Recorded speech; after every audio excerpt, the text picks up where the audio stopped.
Chapter 7. A Family on the Roof. One evening, my mother called me excitedly from the balcony.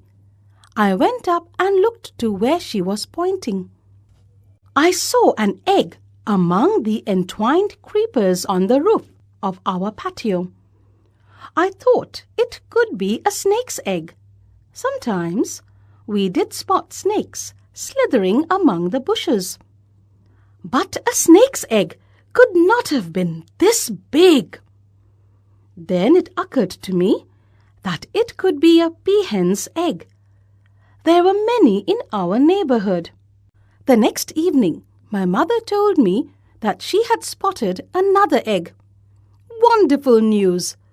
This meant we had a regular visitor. I have always longed for a pet. Now I was lucky to own one. The next evening, I noticed another egg, and I was sure of our friend's intentions. She had decided to make our roof her home. I was overjoyed. I repeatedly counted the eggs. The following day was the most memorable. There were 4 eggs. The next morning, I finally saw the peahen. I dropped a few pieces of bread and roti onto the roof. I had to wait for 21 days for the eggs to hatch. It had become a daily ritual to watch the mother bird. I didn't see her moving an inch in spite of the sun. On some days, it rained heavily, and I was sure the bird was cold too. Though it's nice to have some showers, especially in the hot season, for the mother hen, it was not so. My mother told me that the peahen went away sometimes in the night. There were some cats in the vicinity, and I dreaded the thought that they might snatch the eggs. Every morning, I would go and take a look at the peahen. A fortnight later, when I went to the balcony, I was aghast at what I saw. A cat was scurrying away with an egg in its mouth. I shrieked at it, and in the hullabaloo, it dropped the egg. I felt very sad looking at the contents of the broken egg. I hoped that this would not happen again.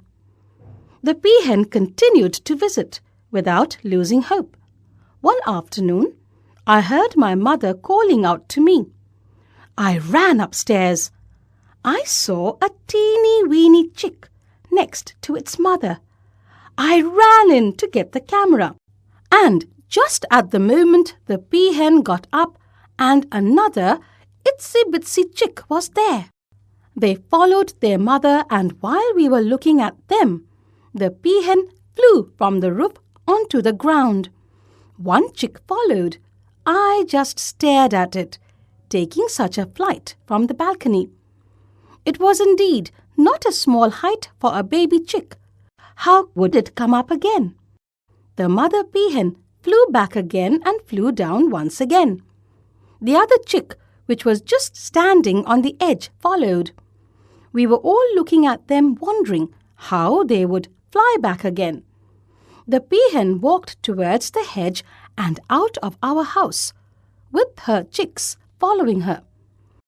I asked my mother how the minutes-old chicks could fly from such a height. She smiled and answered that it was the trust the chicks had on their mother.